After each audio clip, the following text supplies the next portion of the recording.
Santé. À la vôtre. Non, moi mes poissons ils voulaient pas s'enfuir, hein. Je pense que tu leur faisais des trucs bizarres. Non, bah non. C'est bizarre quand tu dis que tu leur faisais des trucs bizarres. La zoophilie avec les petits poissons rouges, c'est un peu compliqué. Quand je donnais des coups de boule aux fourmis. Comment tu t'appelles?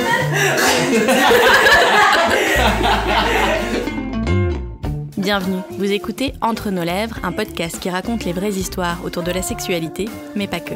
Nous sommes Céline et Margot, et aujourd'hui nous accueillons un nouvel invité, Axel.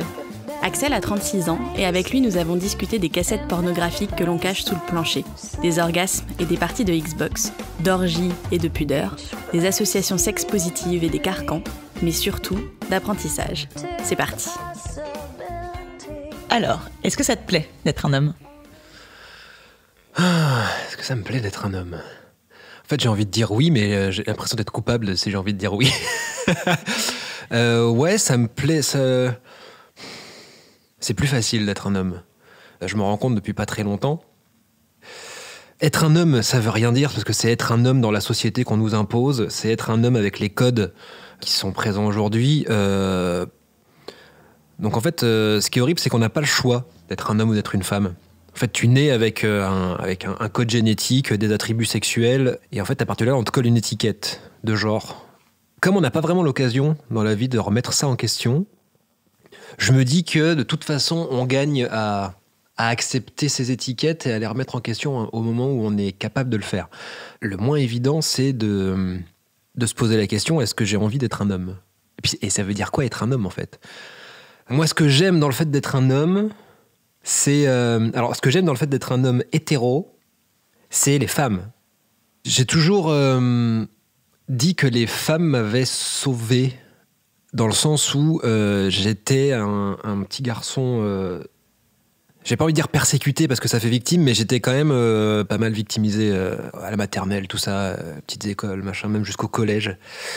Et jusqu'au lycée, en fait, j'étais hyper introverti. J'avais toujours un ami. J'ai toujours été en fusion avec un pote, tu vois. Et au lycée, à ma deuxième seconde, quand j'ai redoublé, j'ai découvert que l'humour que j'avais développé avec mon pote pouvait faire rire d'autres personnes que nous. Et du coup, pour m'intégrer, j'ai commencé à faire des blagues. Et j'ai commencé à faire rire les filles. Et genre, wow, c'était grosse découverte, quoi. Et c'était un moment de ma vie où, en plus, physiquement, je passais de l'enfant un peu gras, tu vois. J'étais un peu gras. À, voilà, j'ai grandi, j'ai commencé à avoir un corps d'adulte et tout. Et tiens, je me suis dit, bah, j'ai l'air de plaire. Et l'humour, ça m'a beaucoup aidé. Et en fait, il y a notamment 2 nanas dans ma classe qui ont décidé que j'étais le mec à suivre, que j'étais mignon, que j'étais machin, et genre ça m'a juste changé la life. Et à partir de là, je suis passé de persécuté à populaire. En fait, je suis devenu le mec populaire qui faisait des blagues et tout. Et donc ça m'a complètement transformé et ça m'a permis d'être qui je suis aujourd'hui. Donc c'est en ça que quand je dis que les femmes m'ont sauvé, c'est parce que ce rapport que j'ai eu avec l'autre sexe a été assez bénéfique et salvateur. Et surtout, je m'entendais pas trop avec les mecs. Je ne comprenais pas. Je trouvais que ce qu'ils faisaient pour s'amuser était chiant. Hashtag les voitures et le foot, tu vois. Faut donner des clichés, mais moi, j'ai vraiment... Et moi, j'avais envie d'écrire des histoires. Et je me reconnaissais pas du tout. Je suis né dans une petite ville, tu vois, donc, où les garçons sont encore plus dans des carcans et des trucs comme ça. Et donc, moi, je me reconnaissais pas du tout dans les mecs que je rencontrais, en fait. Et je m'entendais mieux avec les filles, en fait. C'est quoi pour toi la masculinité, du coup ? Moi, je pense que ces histoires de masculinité et de féminité, donc elles sont régies par des lois qu'on a imposées dans cette société, qui sont... La masculinité, elle se définit par une somme de valeurs. La force, l'agressivité, ce genre de trucs. Et en fait, ce qui s'est passé, c'est que les hommes ont décidé que la masculinité, c'était telle et telle valeur. Donc on a fait le choix, et les femmes, elles se sont ramassées ce dont les hommes ne voulaient pas. Donc déjà, premier problème, c'est que nous, on a pu définir notre masculinité comme on en l'entendait, et vous avez juste ramassé les morceaux, en fait, et pris ce qui restait pour définir ce qu'était la féminité. Et donc, en fait, la masculinité, pour moi, c'est ce que tu choisis d'être. C'est pas parce que tu te définis comme un homme que ça veut dire que t'as pas le droit d'être doux, par exemple. Je parle des valeurs, parce que moi, c'est un truc qui m'a beaucoup transformé dans la vie. Le fait d'apprendre que ton identité repose sur tes valeurs et pas tes croyances, comme on a tendance à faire l'amalgame. Et moi, j'ai fait avec mon pote Fabrice un exercice très simple qui est de définir quelles étaient mes valeurs principales, juste pour voir si ce que je fais au quotidien comme action, et même mes pensées et tout ça, tout ce que je dis, est-ce que c'est aligné avec mes valeurs. Et en fait, mes 3 valeurs principales, c'est l'humour, la créativité et la douceur. Et en fait, quand j'ai compris que la douceur, c'était une de mes valeurs principales, je me suis dit... Est-ce que ça va être accepté, ça ? Est-ce que ça fait de moi moins un homme ? J'ai accepté très rapidement le fait de... Ce qu'on appelle la féminité, mais pareil, c'est des termes qui veulent rien dire, tu vois. En spiritualité, on dit que la féminité, c'est le fait de prendre soin, et c'est une énergie qui va plutôt de l'extérieur vers l'intérieur. Et que la masculinité, c'est plus un truc qui va vers l'extérieur. Enfin bref, tu vois, il y a tellement de définitions. Moi, ce que j'ai envie que soit ma masculinité, en fait, j'ai l'impression que c'est un terme toxique aujourd'hui. On pourrait le définir et le redéfinir et dire ce qu'il faudrait que ce soit bien, mal, moins bien, machin. Je pense qu'il faut sortir de ça et juste être qui on a envie d'être. Il faut dégenrer ça, en fait, dégenrer les valeurs. Et c'est quoi les principales idées avec lesquelles tu as grandi concernant les filles et les garçons et après les femmes et les hommes ? Alors déjà, il faut savoir que mes parents, en termes de code, pareil, de masculinité et de féminité, ma mère est quelqu'un d'assez qui prend de la place, qui parle très très fort, c'est con mais qui a les cheveux courts, qui a ce qu'on pourrait appeler une énergie très masculine. Et mon père, il est artiste, donc il y avait déjà cette espèce d'inversion entre guillemets qui était inconsciente et presque imperceptible, mais qui était quand même vachement présente. Moi, mon éducation, elle est passée mine de rien par beaucoup de culture. Mes parents, c'est des gens... j'y suis d'un milieu correct, tu vois, moyen. Ma mère infirmière et mon père était éducateur spécialisé. On avait assez d'argent pour être bien, quoi, tu vois. Ni trop, ni pas assez. Et j'ai vraiment été élevé dans la musique, dans le cinéma. Mes parents sont des gros geeks, en fait. Et ça, c'est quand même plutôt cool. Et le fait d'être élevé dans ce bain de culture, de musique, ça fait que j'ai pas été parasité par... c'est un peu dur ce que je veux dire, mais... Mon père regardait pas le foot. C'est un peu symptomatique, hein, mais j'ai pas les voitures et le foot. Pour moi, la masculinité, c'était ça. Et donc, comme ça ne m'intéressait pas du tout. Eh ben, du coup, je l'ai rejeté. Donc, dans ma tête, j'ai rejeté la masculinité entre guillemets, tu vois. Après, c'est pas pour ça que je jouais avec des G.I. Joe, avec des Batman. Enfin, tu vois, j'avais quand même des jouets de garçons. Parce que ma première matrice, elle était assez équilibrée. Et ensuite, il y a ma petite sœur qui est née. Et j'étais hyper content d'avoir une petite sœur.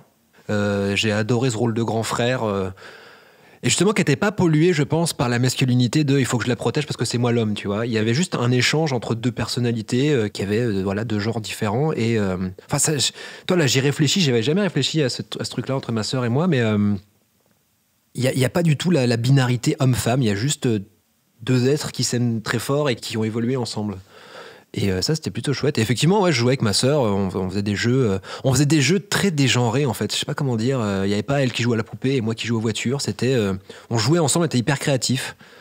Le fait de ne pas avoir baigné dans cette bipolarité, ça m'a permis de pouvoir prendre du recul là-dessus. Parce que la finalité de tout ça, c'est que le féminisme, le but, c'est qu'on n'en ait plus besoin. Et en fait, je pense que j'ai été élevé dans un milieu dans lequel il n'y en avait pas besoin. Pas forcément consciemment, parce que notamment ma mère, quand j'ai commencé à parler de féminisme et tout, elle comprenait pas trop. Parce que pour elle, il n'y avait pas ces problèmes-là. Parce qu'elle, elle n'y a pas trop été confrontée. Peut-être parce qu'elle a aussi un caractère de ouf, donc peut-être qu'elle n'a pas du tout eu vent de tout ça, tu vois. Et donc, elle avait un peu de mal à capter... Surtout quand j'ai fait l'épisode sur le clitoris, a beaucoup déstabilisé ma mère. Elle était très en colère. C'est vrai ? Ah ouais. Cet épisode, ça l'a... Oui, en fait, je me rappelle quand on a sorti cet épisode, donc c'était dans la première saison, donc ça faisait pas très longtemps qu'on faisait ça, mais et je suis rentré chez mes parents ce week-end-là, et j'arrive, et et ma mère commence à me dire « Ouais, je n'ai pas aimé votre épisode, là, je pense que ça va pas marcher, votre truc. » Et je la sentais en colère, tu vois, vraiment... Puis quand ma mère est en colère, elle le dit, tu vois. Et on a passé, mais genre 2-3 heures à s'engueuler, ce qui est l'habitude chez moi, hein, donc y a pas de... Mais on a passé beaucoup de temps à s'engueuler et tout, et puis ça partait en vrille dans des trucs, dans des discours. Qu'est-ce qu'elle reprochait, votre épisode? Mais elle savait pas, en fait, et comme d'habitude, comme ma mère sait pas trop ce qu'elle reproche, elle part dans tous les sens. Et donc elle est passée par le déni, par le fait que c'est n'importe quoi, que le féminisme ça servait à rien parce que les femmes n'avaient pas de problème. Et je disais, mais attends, tu te rends compte, tu vois, donc c'est toujours... et puis ça partait dans l'autre sens, opposé totalement. Et au bout de 2-3 heures, je fais... Ah mais attends, en fait, ben oui, ton fils parle de clitoris de toi, en fait, bien sûr que ça t'énerve. Elle dit, oh, mais pas du tout, machin. Et 2 heures encore après, elle a fait, oui, je crois qu'en fait, ça m'a un peu perturbé que tu parles de clitoris. Donc c'était juste le fait d'avoir son fils qui parlait d'elle et sûrement d'un truc, j'imagine, qui... Enfin, quand on parle de ça, on parle d'un déni total d'une partie du corps, ce qui implique plein de choses, tu vois. Donc ouais, ça a dû la toucher plus que ce qu'elle ne croyait et ça a été compliqué, quoi. T'as toujours pu beaucoup parler avec tes parents? Ouais. Ah oui, j'ai une relation assez privilégiée aussi avec mes parents. On a tous nos problèmes et tout, mais non, pour le coup, en termes de communication, ouais, chez moi, c'était ouvert, en fait. Il n'y avait pas beaucoup de frontières. On pissait la porte ouverte, tu vois. Donc, quand t'es enfant, pour te construire ta propre autonomie, c'est pas évident. Donc, ouais, j'ai plutôt vécu dans un environnement où on parlait beaucoup, peut-être même trop, des fois. Peut-être qu'on n'avait pas assez d'intimité. C'était parfois peut-être un peu intrusif.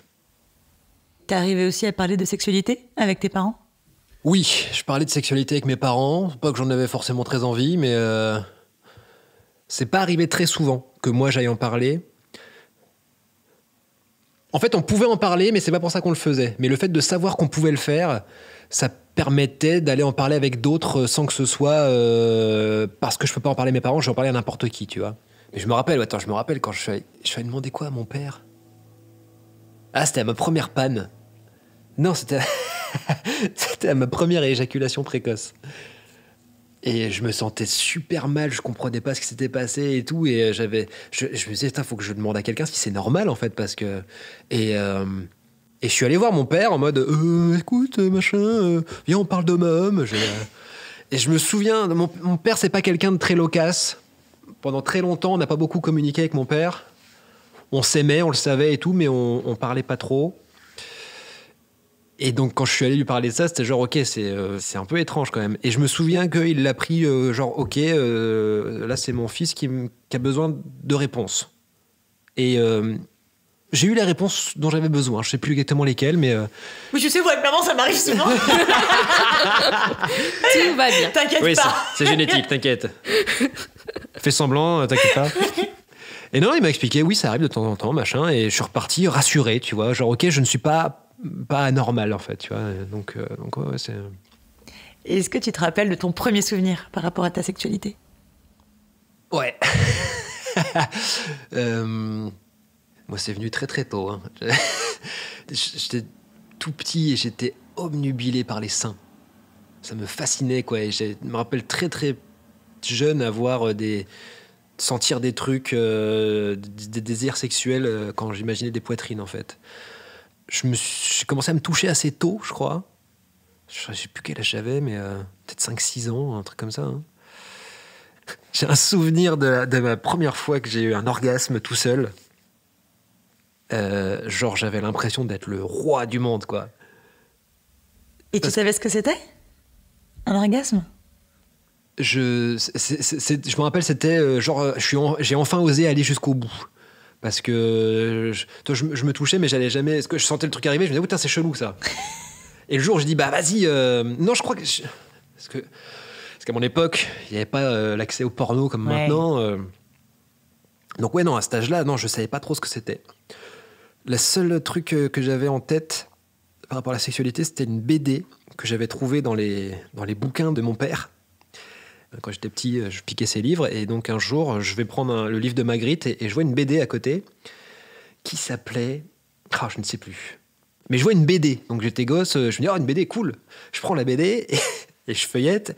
Et je fais, wow, il y a des gens à poil dedans. Et j'ai lu cette BD. Et c'était un truc ça parlait du point G. Et donc, très très jeune dans ma vie, j'ai pris connaissance de ce qu'était le point G et j'ai même su comment aller le titiller, tout ça. Donc, c'était une BD qui t'expliquait ça, quoi. Et il y avait un espèce de truc qui se passait, c'est que de temps en temps, je prenais la BD, j'allais dans ma chambre, et elle disparaissait, elle revenait à sa place, mais personne ne disait rien. Et donc je la reprenais, et en fait, cette BD s'est téléportée comme ça pendant plusieurs années, sans que personne ne dise rien, tu vois. Et je ne sais pas du tout d'où vient ce truc, d'ailleurs. Il faut que j'en parle avec mon père un jour. Et donc, ce fameux jour, mon premier orgasme, ouais, je suis allé jusqu'au bout, et c'était ce moment, en plus, j'étais un peu persécuté à l'école, tout ça, et je me rappelle de ce sentiment de, demain, je vais arriver, et je serai le roi du monde, quoi, tu vois, et machin. En fait, il s'est rien passé, mais ça a été un vrai déclic, quoi, il y a eu un vrai truc. Donc ça, c'était mes premières expériences, ouais, reliées à la sexualité. Pour toi, à l'époque, c'était quoi, faire l'amour ? Je réfléchis les premiers contacts avec ce que c'est que faire l'amour, c'était dans des films. Donc il y avait cette BD notamment, mais c'était lié au cinéma, tu vois. Donc c'était l'homme au-dessus, la femme en dessous. C'était un acte pénétratif. C'était on se réveille avec le drap qui cache les seins, tu vois. C'était connoté, voilà, par toute la culture, la pop culture. Et en fait, comme à cette époque-là, donc il n'y avait pas le porno foisonnant comme aujourd'hui, il y avait la quête du porno, tu vois. Il y avait ton pote qui avait une VHS qu'il avait piqué à son cousin. Donc c'était des pornos très hétérocentrés, tu vois. Donc ouais, j'ai eu une vision de la sexualité classique hétéro, tu vois. Où c'est l'homme qui prend les devants. Et tu vois, quand on disait tout à l'heure, est-ce que ça plaît d'être un homme, ça m'a pas plu pendant longtemps à cause de tout ça. Je me retrouvais pas du tout dans cette vision de la masculinité de l'homme performant qui doit prendre les devants et qui doit être toujours actif. Parce que j'étais hyper introverti, et donc moi, regarder une fille dans les yeux, c'était l'enfer, tu vois. C'était la sexualité à deux, j'ai connu ça tard. C'est-à-dire que même ma première pelle, j'étais au lycée, donc j'avais 17 ans, je crois. La première fois que j'ai embrassé une fille. Et là, pour le coup, la première fois que j'ai embrassé une fille, c'est clairement elle qui m'a fait une prise de judo, quoi. Ah, j'ai un souvenir. C'était une toute petite nana qui s'appelait Caroline. Et c'est elle qui était venue me draguer. Et genre, c'était ouf pour moi parce que, toi, dans ma tête, encore une fois, c'était les hommes qui devaient aller draguer. Mais à chaque fois que j'avais essayé, je m'étais pris des râteaux parce que je devais être ridicule, tu vois. Et là, c'est elle qui avait décidé qu'on allait sortir ensemble. Et j'ai fait d'accord. Et là, elle m'a fait. Et elle m'a roulé une pelle. Et c'était la panique. Et je me disais, mais fais comme si tu savais le faire et machin. Et j'étais content parce que du coup, ma première fois que j'ai embrassé, ça venait pas de moi. Et je me suis dit, ok, donc c'est que ça doit exister. C'est pas forcément à moi de faire le premier pas. Je suis pas responsable de tout, en fait. Parce que c'est un sacré poids, quoi. C'est une sacrée pression de te dire, ok, si c'est moi qui dois tout engendrer, j'arrive déjà pas à me gérer moi, alors comment tu veux que je gère quelqu'un d'autre, quoi. Est-ce que tu l'as beaucoup fantasmé ta première fois ? Tu disais tout à l'heure qu'elle était arrivée assez tard. Ouais, j'ai beaucoup fantasmé, beaucoup projeté dessus. On avait, avec mon pote de l'époque, on avait un truc. Donc lui, il avait sa meuf, moi j'avais ma meuf. En fait, je suis resté 2 ans et demi avec une fille. Et on faisait des trucs. Tu vois, on faisait des trucs, ce qu'on appelle du touche-pipi. On faisait des trucs. Ce qui était de la sexualité, en fait, en vrai. Mais avec cette fille-là, il n'y a jamais eu d'acte pénétratif. Et je me disais, merde, j'ai jamais fait l'amour. Et avec ce pote, on avait un truc, c'est qu'on avait des bonbons. Et on avait donné un acte sexuel à chaque bonbon. Et donc, à chaque fois qu'il y en a un qui arrivait avec le papier d'emballage, il le balançait à l'autre, genre, oh non, t'as fait un cuni, toi. Pas mal. Et je me rappelle du jour où mon pote est arrivé chez moi. Elle m'a ramené le paquet de celui qui était de ce qu'on avait dit nous faire l'amour. C'est-à-dire que la pénétratif, c'était genre, le mec était un dieu, quoi, tu vois. Et moi, ce bonbon-là, il est resté très longtemps sur mon étagère. Et donc, ce que j'ai appelé ma première fois, c'est-à-dire l'acte pénétratif, c'est venu, je m'en suis presque pas rendu compte, c'était avec ma deuxième petite amie. Et on était chez mes parents dans ma chambre un après-midi, et c'était genre, ça s'est fait comme ça, et normal. Et j'étais là, genre, merde, en fait, c'est ouf, je viens de faire ma première fois, mais en fait, parce qu'elle savait pas que c'était ma première fois. Donc, moi, je faisais semblant que c'était pas ma première fois. C'est hyper dilué, en fait. Donc j'ai pas eu de fait marquant sur ok, ma première fois était une catastrophe ou un truc. C'était normal, nul, tu vois. C'était. Et elle, du coup, c'était pas sa première fois non plus ? Non, je te dis ça, je crois pas. Et Pourquoi tu lui avais pas dit ? Par rapport à toutes ces comment dire. C'est vraiment le truc de la performance, quoi. C'est social en fait plus qu'autre chose. Ouais, à ces âges-là, t'as du mal à assumer. Ouais, totalement. T'es trop petit. Enfin, trop petit, trop jeune. Le cadre fait que on se compare beaucoup aux autres. Mais ça se trouve, les autres sont dans le même cas que toi, en fait. C'est ça qui est triste. Et souvent, on n'en parle pas, on fait le malin, en fait. C'est chacun doit avoir une sexualité épanouie. Et à cet âge-là, épanoui, ça veut dire... L'avoir fait, quoi. Ouais, c'est ça. Puis tes références, c'est le porno, quoi. Donc, tu dis, OK, si c'est ça faire l'amour, j'ai du taf, quoi, parce que, quand même. Donc, ouais, compliqué. Est-ce que ça a été important pour toi de faire cette première fois? Enfin, est-ce que ça représentait un rite de passage? Est-ce qu'après, t'es revenu à l'école en mode... Enfin, l'école. Je sais pas si t'étais encore à l'école. En mode, je suis le roi du monde ou... En tout cas, quand ce pote a ramené son papier de bonbons, là, je me suis dit, merde... je me suis vraiment dit, je suis en retard. Il y avait vraiment un truc de chronologie, il y avait vraiment un... Ouais, moi, c'est surtout par rapport aux autres, en fait. C'était les autres, et en plus... les garçons qui étaient autour de moi, encore une fois, je comprenais pas trop, et ils faisaient tous les malins. Toi, il y avait tout ce truc-là. C'était la fierté de dire, ouais, j'ai couché avec tel, avec elle, machin. Moi, j'étais là, genre, mais ouais, j'attends d'être amoureux déjà, tu comprends? Avec tout ce truc-là, en plus, moi, j'étais hyper romantique. Donc, c'est plutôt le fait de me comparer aux autres. Et ça, c'est chiant. Ça apporte rien de bon de se comparer aux autres. Est-ce que de cette première fois, t'as pu en parler? Donc peut-être pas à ta partenaire, mais à des gens autour de toi. Ton pote, tu lui as ramené le bonbon? Oui, du coup, nous, en fait, entre nous, on en parlait beaucoup. C'est-à-dire que on parlait énormément de cul, de ce qu'on avait envie de faire. On regardait même des pornos ensemble, puisqu'il y avait un pote qui avait une cassette, et donc fallait se réunir, tu vois. Et c'était cette époque-là, quoi. Alors, j'ai une question que je pose souvent maintenant aux garçons qui disent qu'ils regardent du porno ensemble. Ouais. Vous regardiez du porno ensemble ou faisiez d'autres trucs devant le porno? On faisait d'autres trucs. On avait Genre vous vous branliez tous ensemble devant le porno, quoi. On avait chacun... On l'a pas fait beaucoup, parce qu'en fait, au bout d'un moment, on s'est dit, c'est un peu chelou, quand même. Donc, on l'a fait quelques fois. En fait, on avait chacun notre coussin. C'était vraiment les premières fois où on avait accès à du porno. Donc, c'était ouf. Et donc, on avait chacun notre coussin, comme ça. Donc, on se cachait. Et puis on se branlait, puis tu osais pas trop dire quand t'avais joui, donc tu t'attendais que les autres c'est fini et tout. Et on l'a fait 2-3 fois, et puis on se l'est jamais dit, mais on a arrêté de le faire. Genre, ouais, non, c'est un peu pédé quand même, non, ouais, vas-y, on le fait pas. Mais je me rappelle, quand on le faisait, il y avait pas de. C'était pas gênant. On se cachait parce qu'on n'avait pas envie de voir nos tubs, tu vois, mais c'était pas gênant.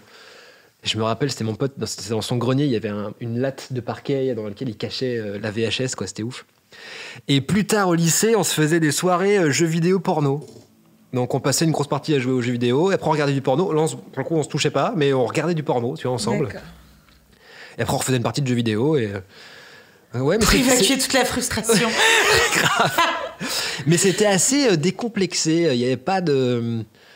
Parce qu'au final, je me rends compte que je me suis beaucoup entouré. Enfin, les gens qui me sont proches n'avaient pas ces complexes hétéros, tu vois. Même si moi, je les ai eu beaucoup. J'ai eu peur d'être homo, tu vois, quand je faisais des trucs comme ça. Mais ça va, c'était pas... on cassait pas la gueule aux gens qui faisaient des trucs qu'on considérait comme étant pas hétéros, tu vois. Donc c'était assez décomplexé. Et donc, on a appris comme ça, en parlant beaucoup entre nous, en faisant des blagues dessus. Ouais, c'était assez bienveillant, en fait. Après, j'ai eu pendant longtemps une sexualité assez classique. C'est-à-dire que moi, jusqu'à il y a 4 ans maintenant, j'étais en couple toute ma vie, avec différentes partenaires, mais j'ai eu que des grosses histoires d'amour. C'est-à-dire qu'après cette nana-là que j'ai eue au lycée pendant 2 ans et demi, j'ai eu une relation de 6 ans, entre la fin de lycée et la fac. Après ça, j'ai une relation de 2 ans et demi encore, et encore après ça, 2 ans, et après là, c'était ma dernière relation. Donc dans ces relations amoureuses, j'ai eu une sexualité assez classique, notamment avec celle avec qui j'étais pendant 6 ans. C'était pas évident parce qu'on se voyait que le week-end, elle habitait chez ses parents. Donc c'était pas évident de faire l'amour quand t'es dans la chambre de tes beaux-parents. Et ouais, non, très classique. Bien, hein, non, mais tu vois, aujourd'hui je me dis, c'est chiant. C'était quoi ce que t'appelles classique? C'était rapport bucco-génitaux, c'était pénétration, orgasme masculin et dodo. En gros. Avec quelques extravagances de temps en temps, parce que comme j'étais très attiré par le sexe, j'avais envie de tester des trucs, mais c'était pas toujours évident pour ma partenaire de lâcher prise. J'avais des envies, mais j'osais pas trop les dire en plus. Je me disais, ok, dans la sexualité, c'est comme ça, il y a des schémas en fait. Et moi, je disais, mais j'ai envie de sortir de ces schémas. Ouais, mais non, on peut pas. Après, j'ai eu une relation pendant 2 ans et demi, notamment avec une fille qui, elle, avait eu pas mal d'expérience des trucs à plusieurs, tu vois, un peu plus libéré. Et donc, je me suis dit, ah, cool. Et donc, on a pu tester des choses, notamment du sexe à 3, des trucs comme ça, à 4. Et donc, déjà, là, j'ai commencé à découvrir, à me dire, OK, en fait, la sexualité n'est pas forcément schématisée. Tu peux faire ce que tu veux tant qu'il y a du consentement. Et à partir du moment où je me suis séparé de mon ex, j'ai rencontré donc Fabrice déjà, et donc les chahuteuses. Et donc j'ai entendu parler du mouvement sexe positif. Qu'est-ce que c'est le mouvement sexe positif ? C'est un mouvement qui vient répondre à la sexologie classique, qui détermine ta santé sexuelle uniquement en fonction de si tu as ou non des maladies sexuellement transmissibles. Donc c'est soit tu es en mauvaise santé et tu as des maladies, soit tu es en bonne santé sexuelle et tu n'as pas de maladie. Point. Il n'y a rien d'autre, tu vois. Donc il n'y a pas du tout de notion de plaisir, d'érotisme, d'épanouissement, quoi que ce soit. Et donc le mouvement sexe positif, je crois que c'est né à Los Angeles, si je ne dis pas de bêtises. Et c'est, en gros, c'est de la psycho et du développement personnel, mais relié à la sexualité. Donc c'est apprendre à savoir ce que tu aimes, ce que tu n'aimes pas, ton consentement, tu as des notions de genre, de sexe, etc. etc. Et donc à travers les chahuteuses, j'ai pu rencontrer des communautés aussi à Paris. J'ai pu faire des ateliers. J'ai pu remettre en question tous ces schémas sur la sexualité. Un atelier qui m'a marqué aux chahuteuses, c'était un truc tout simple qui était de faire ton profil sexuel. Donc c'était un tableau dans lequel tu avais des cases et des questions et il fallait que tu y répondes. Et il y avait ce que t'aimes, ce que t'aimes pas, ton sexe, ton genre, le sexe et le genre par lequel tu es attiré. Donc ça c'est assez classique. Et il y avait une question, c'était tes super pouvoirs. C'est-à-dire. Et là tout d'un coup, on forçait mon cerveau à me focaliser sur ce que je sais faire de bien dans la sexualité. Donc waouh, ça veut dire que je fais les choses bien en fait. Et ça, on n'a pas l'habitude de se pencher là-dessus. Il y avait aussi ce que je ne ferai jamais, ce que j'aurais envie de faire.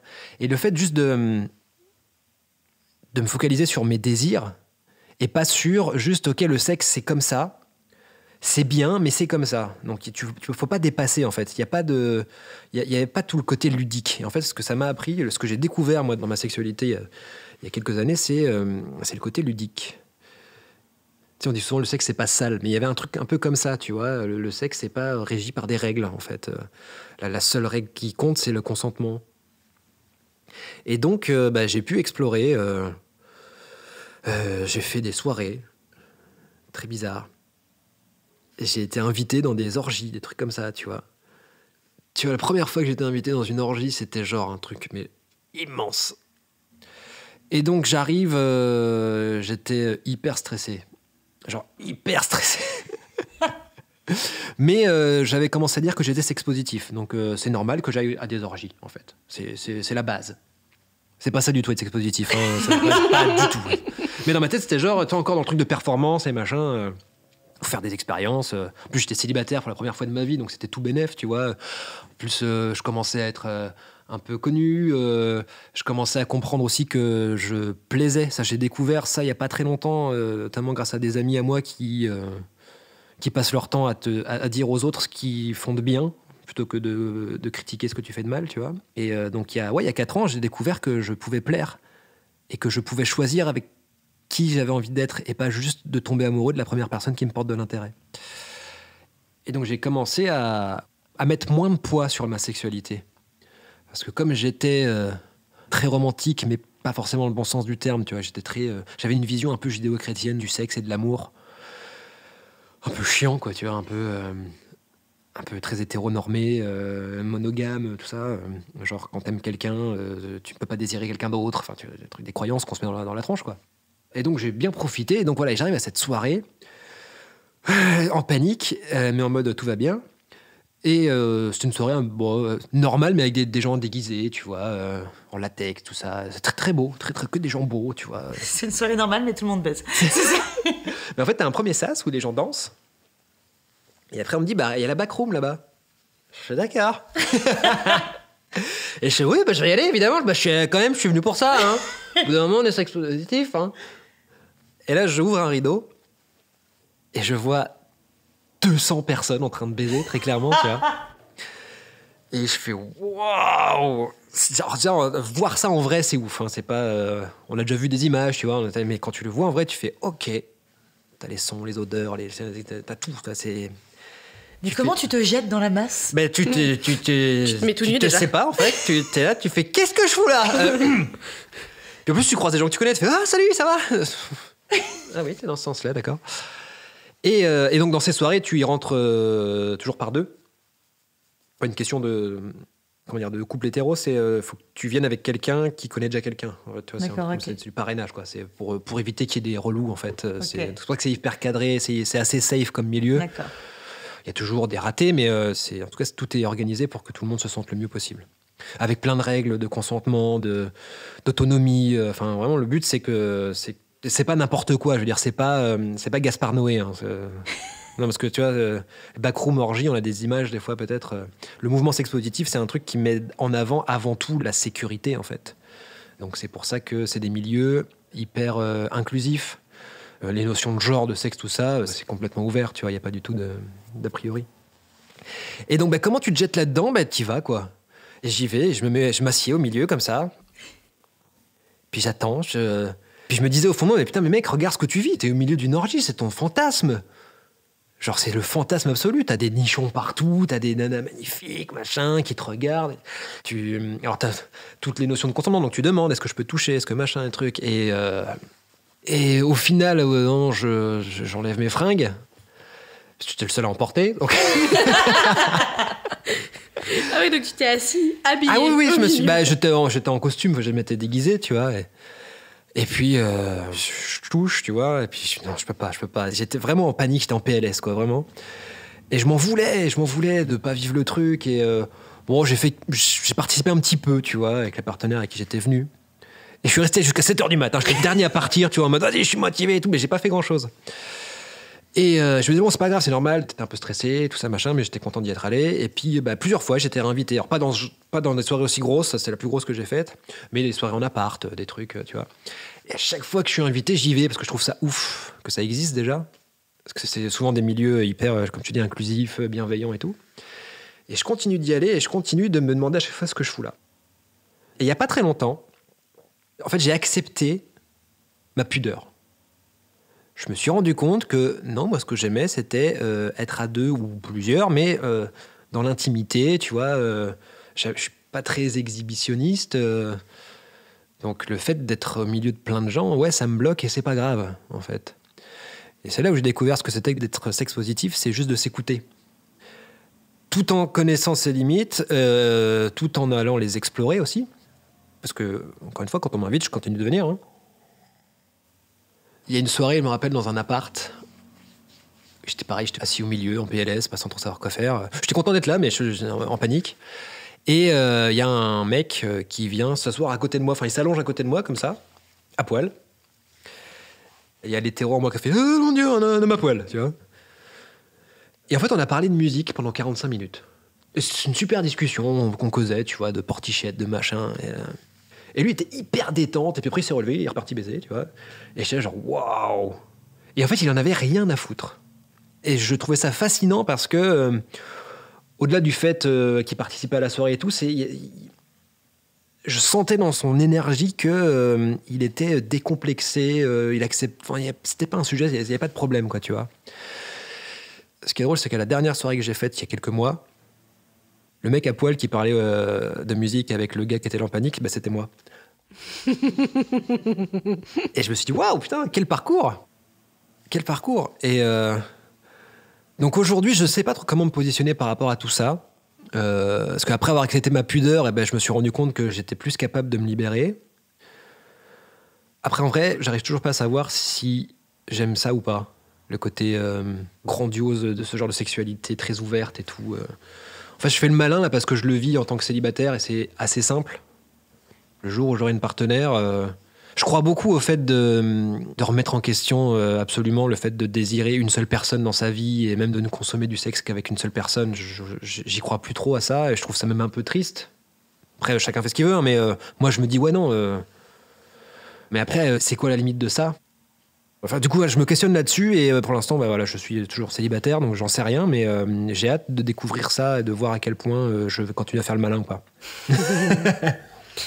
Est-ce qu'il y a eu un moment où, justement, quand tu as commencé à t'éveiller au féminisme, où ça a remis aussi en question ta sexualité ? Ah mais totalement. À tel point que ouais, même il n'y a pas si longtemps que ça, j'étais encore dans ces schémas-là. Et l'orgasme féminin, j'étais un peu dans le déni. J'ai toujours été très attentionné envers ma partenaire, mais en fait, je savais pas trop où me placer. Est-ce que c'était moi qui étais responsable de l'orgasme ? Si elle l'avait pas, est-ce que c'était ma faute ? Et en fait, j'étais vraiment paumé. Et en plus, comme après mon orgasme, moi, je suis de la team de genre, j'ai envie de dormir, quoi. Genre, même en vrai, la première chose à laquelle je pense quand j'ai un orgasme, c'est jouer à la Xbox. Vaut mieux que tu dormes. C'est clair. Il y a un des deux qui est quand même plus acceptable que l'autre, quoi. Ouais. Mais c'est mon premier. Genre, je pense que mon cerveau dit, OK, il nous faut encore du plaisir. La Xbox, tu vois. Donc, ouais, je suis vraiment de la team de le désir, il est à 0 pendant au moins entre 1 heure et 24 heures, hein, ça dépend. Et donc, ça m'arrangeait bien aussi d'être avec des partenaires qui croyaient ça aussi, parce que souvent, malheureusement, les femmes ont la même croyance qu'après l'orgasme masculin, c'est normal que le sexe s'arrête, quoi. Et ouais, ça, j'ai vraiment remis ça en question, et ça m'a apporté plein de choses, moi, dans mes rapports sexuels. C'est-à-dire que d'être beaucoup plus à l'écoute de l'autre, ça passe aussi par apprendre à retarder mon propre orgasme, en fait. Parce que vraiment, avec toute la bonne volonté du monde, une fois que moi j'ai eu mon orgasme, c'est chaud, quoi. Donc je me dis, ok, dans ce cas-là, j'essaye de faire en sorte que ce soit ma partenaire qui ait un orgasme en premier. Mais par exemple, même si tu jouis, par exemple, faire un cuni derrière, c'est trop con. Je le fais. C'est-à-dire que ça m'arrive de le faire, mais... Mais tu tords dessus, quoi. Ouais, ça peut... mais vraiment, et des fois je me dis, mais c'est pas cool, Axel, mais en fait... Je me dis, moi, je prends plus de plaisir si je suis excité quand je le fais, donc tant qu'à faire, autant que je retarde mon orgasme. Oui, oui. Après, je vais le faire. Encore aujourd'hui, si vraiment je suis fatigué et tout, et que je vois qu'il n'y a pas de demande de l'autre côté, ouais, ça m'est arrivé encore de faire genre comme si ça n'existait pas, tu vois, et puis de voir, et puis non, il n'y a pas de demande, non, ça m'arrange bien, machin.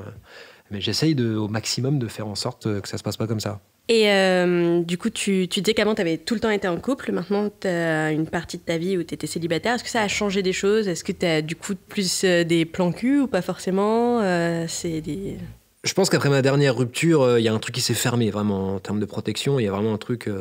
Mais c'est pas grave. Au contraire, ça m'a apporté plein de choses. Après, aujourd'hui, oui, j'ai eu beaucoup de plans cul, j'ai eu beaucoup d'amantes. J'ai pas eu beaucoup de relations. Non, j'ai eu beaucoup de ce qu'on appelle des coups d'un soir.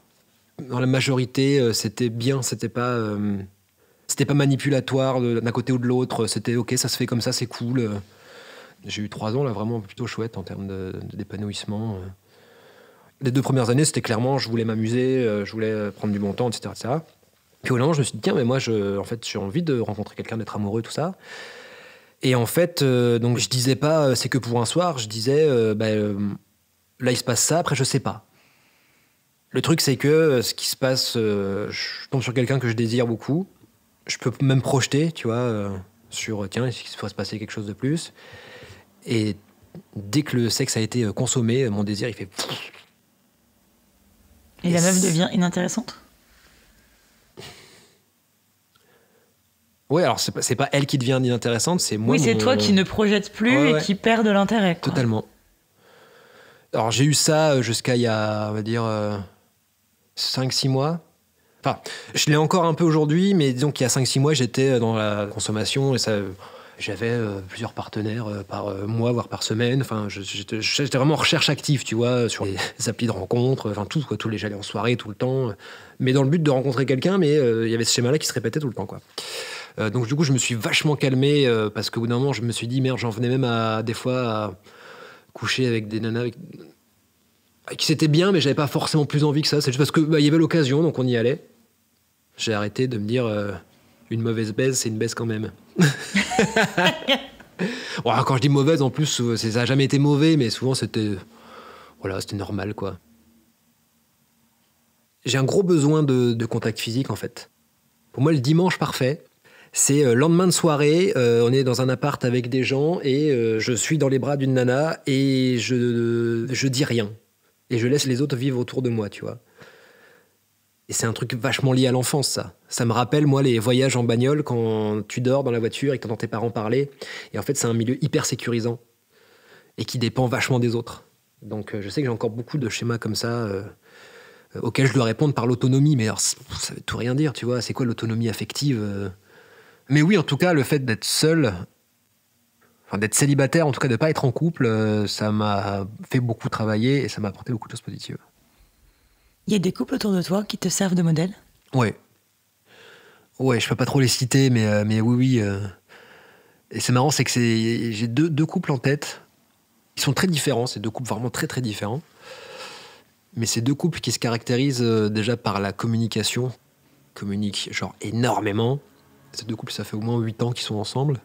Et il y en a un qui passe beaucoup de temps à s'engueuler, mais de manière constructive. Tu vas toujours remettre en question. C'est tout. Leur couple est en chantier tout le temps. De l'extérieur, ça a l'air fatigant, mais je pense que par rapport à leur caractère tous les deux, c'est pour ça qu'ils tiennent et qu'ils s'aiment vraiment. Je pense qu'ils s'aiment vraiment, tu vois. Et l'autre, j'aime pas trop dire ça, mais en tout cas, ils se sont vraiment trouvés. Et c'était deux pièces de puzzle qui allaient vraiment hyper bien ensemble, qui sont raccords sur plein de choses, qui sont aussi différents, tu vois, qui s'apportent plein de trucs. Et je me dis, ce couple, ils se sont mariés, j'étais leur témoin il y a 2 ans maintenant. Je me dis, ouais, je pense qu'ils vont être ensemble toute leur vie et c'est cool, quoi. Je suis content pour eux. Mais c'est dur parce qu'il y a un truc que tu peux pas gérer, c'est la rencontre. J'en parle avec eux des fois, je leur dis, franchement, vous êtes un de mes couples... Je dis pas modèle, mais en tout cas, un couple que j'admire et que je félicite, tu vois. Et ils me disent, c'est parce que nous, on fait ci, on fait ça, machin. Et je leur dis quand même, mais à la base, il y a cette rencontre. Moi, je crois aussi qu'on est responsable des gens qu'on rencontre, c'est-à-dire qu'on... Moi, je crois aux vibrations, tout ça, donc rien n'est le fruit du hasard, vraiment, mais il y a quand même ce truc-là de base qui fait que tu tombes sur cette personne-là, tu vois. Et, mon questionnement, c'est est-ce que si je tombe sur cette personne, est-ce que je vais la reconnaître ? Est-ce que je suis pas déjà passé à côté ? Est-ce que ça prend pas du temps, tout ça ? Est-ce que peut-être...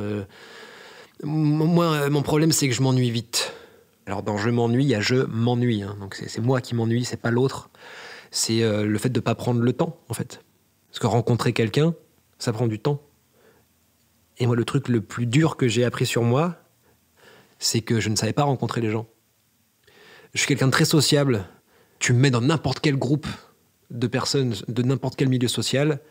Je repars, tout le monde sait qui je suis, tout le monde a envie de me revoir et tout. Je suis hyper balèze pour faire des liens un peu superficiels, tu vois, pour qu'on se souvienne de moi, pour qu'on me trouve sympathique, parce qu'encore une fois, j'ai besoin que tout le monde m'aime. Mais rencontrer les gens, non, j'ai beaucoup de mal, ça me fait peur, en fait, ça me terrorise. Et c'est pour ça que j'ai jamais eu de groupe d'amis, par exemple. J'ai toujours été en amitié fusionnelle avec une personne que je connais par cœur, tu vois, qui, voilà, c'est... Donc, ouais, c'est pas évident de trouver l'amour quand tu sais pas rencontrer les gens. Hein.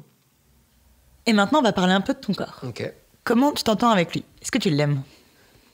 Oui, aujourd'hui, je crois que j'aime mon corps. Quand j'étais petit, j'étais un peu grassouillet. J'ai un souvenir, un truc que m'a dit ma mère, qui m'a fait une décharge électrique. Et à partir de là, j'ai arrêté de me gaver. Regarde-toi dans la glace avant de manger une glace. C'était violent.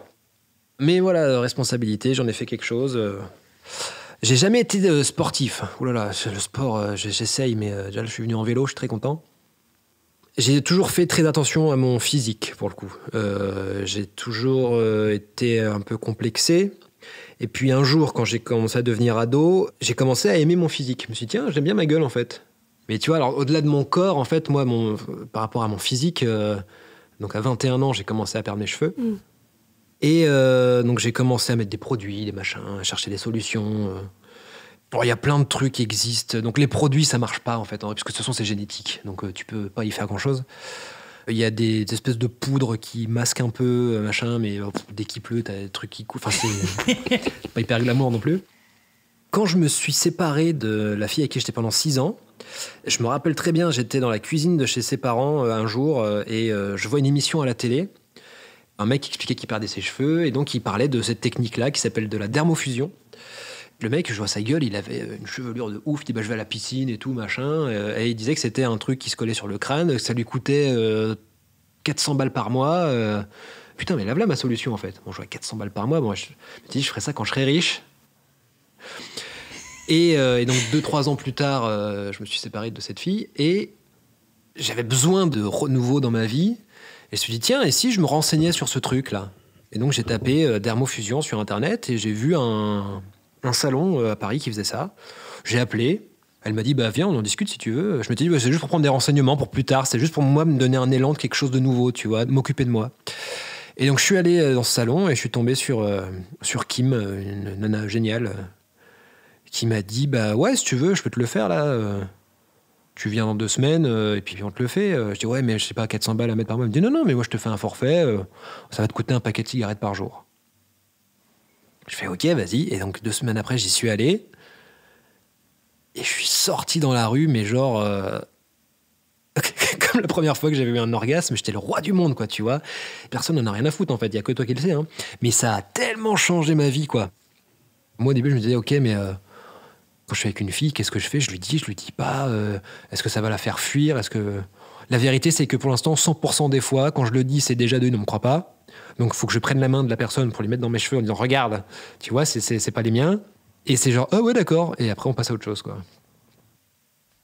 C'est quoi que tu préfères chez toi? Ah. Ce que j'aime le plus chez moi, c'est justement ma capacité à me remettre en question. Je trouve que c'est ce qui manque le plus chez les autres. En tout cas, c'est ce qui m'a, moi, le plus apporté, c'est ce qui me fait le plus grandir. C'est ce qui fait que, des fois, je trouve que je suis quelqu'un de bien. C'est parce que, justement, je suis capable d'entendre. Puis ça me permet plein de choses. Le fait de me remettre en question, ça me permet d'avoir de l'humour. La deuxième chose que je préfère, c'est mon humour. Mais elle découle directement de ça, tu vois. Parce que tu n'es pas capable d'avoir de l'humour sur toi, quand tu vas en avoir sur le monde, sur les autres, sur les problèmes de la vie. Tu ne peux pas prendre les problèmes avec humour, juste tu te les prends en pleine tronche et tu tombes. Alors que si tu te les prends avec humour, bah, tu plies mais ne romps pas. Donc, ouais, la remise en question. Ça te fait peur de vieillir? Non. Non, je kiffe. Les gens qui ont peur de vieillir, en fait, tu as peur de devenir une meilleure version de toi-même. Normalement, si tu as un cerveau cognitif et que t'es pas complètement teubé, ben en fait, ton cerveau, il apprend de ses erreurs, donc tu deviens de mieux en mieux, enfin, tu deviens meilleur, en fait. Quand tu te prends un mur, t'arrêtes de courir contre le mur, normalement. Et donc, vieillir, pour moi, c'est ça, et c'est trop bien. Moi, je suis super content de vieillir, j'adore. Et des fois, je me dis, je repense à moi il y a quelques mois, années, même jours, des fois, je me dis, ah putain, je suis content de plus être cette personne. Je suis content d'avoir avancé, quoi. Souvent, les gens qui ont peur de vieillir, c'est ceux qui ont peur de mourir, en fait. Oui. Est-ce que ça, c'est quelque chose qui te fait peur? Je pense pas trop à la mort. C'est pas du déni, je crois, hein, parce que depuis que je suis né, j'ai perdu personne de proche. Quand j'y pense, je me dis merde, le jour où ça va venir, je vais peut-être me le prendre dans la gueule, parce que comme j'y ai pas trop pensé et que tu vois, rapport à la mort, c'est que j'ai perdu mon chat quand j'étais ado et ça a été dur. J'ai un souvenir. C'était une grosse chatte de noir que j'avais depuis que j'étais tout petit. Et elle avait 16-17 ans, je crois.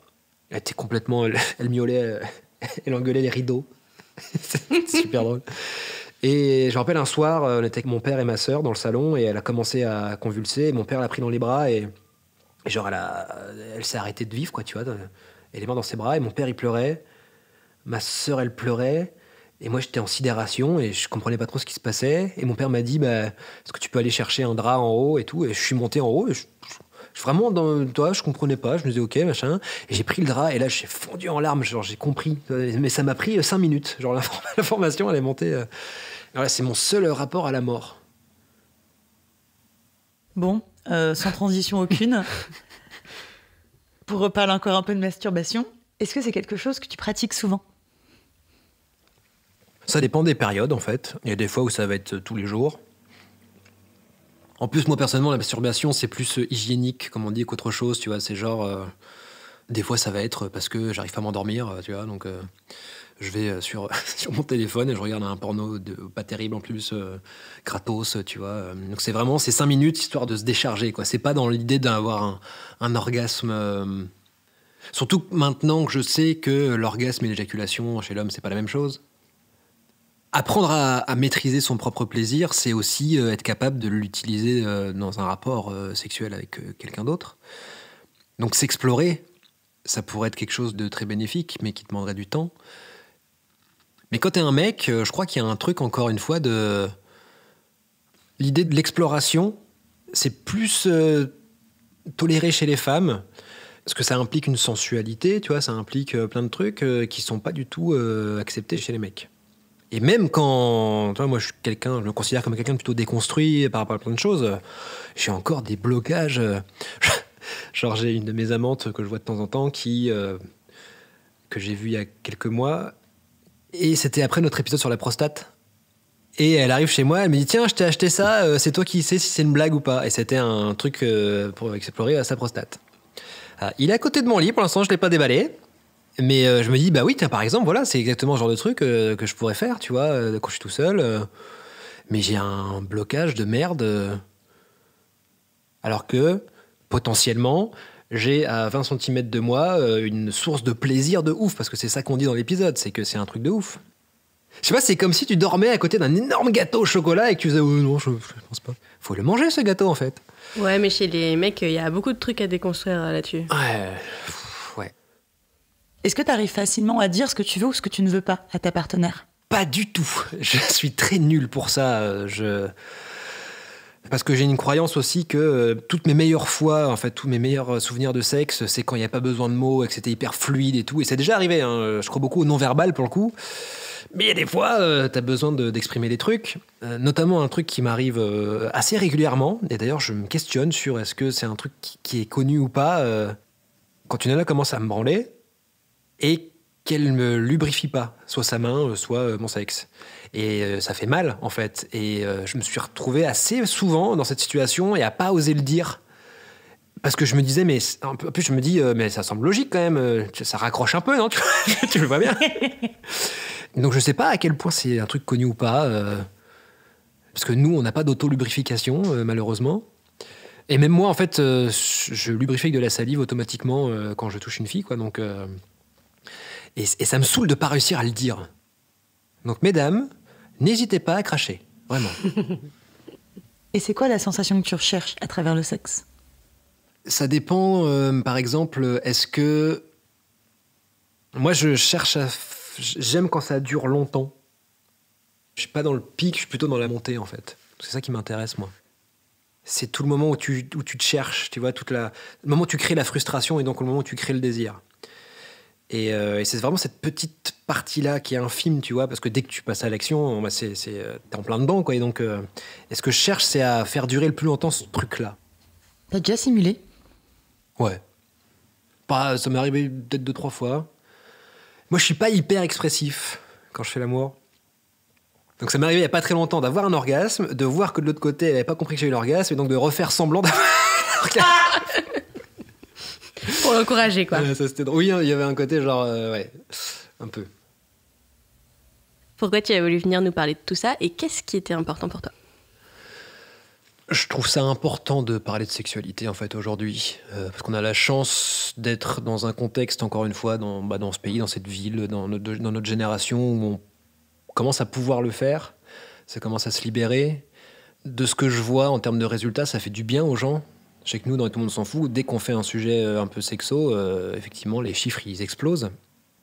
Parce que moi, ça m'a fait du bien de déconstruire, de désacraliser le sexe. Et c'est toujours plus simple de parler de soi, en fait, de parler de ses expériences. Le fait de parler aux autres, ça fait que tu te parles à toi, encore une fois. Donc là, je me suis encore raconté des trucs et j'ai vu où j'en étais. C'est des points phares pour voir ton évolution aussi, ce genre d'exercice. Et puis le fait d'être un mec, notamment, blanc, hétéro, cisgenre, et montrer que tu peux te livrer en restant pudique. On est toujours plus légitime quand on parle de soi, hein, de toute façon. Donc, moi, le gros truc que m'a appris, et tout le monde s'en fout, c'est... on a tous un problème de légitimité. Parle de toi, tu seras légitime de toute façon.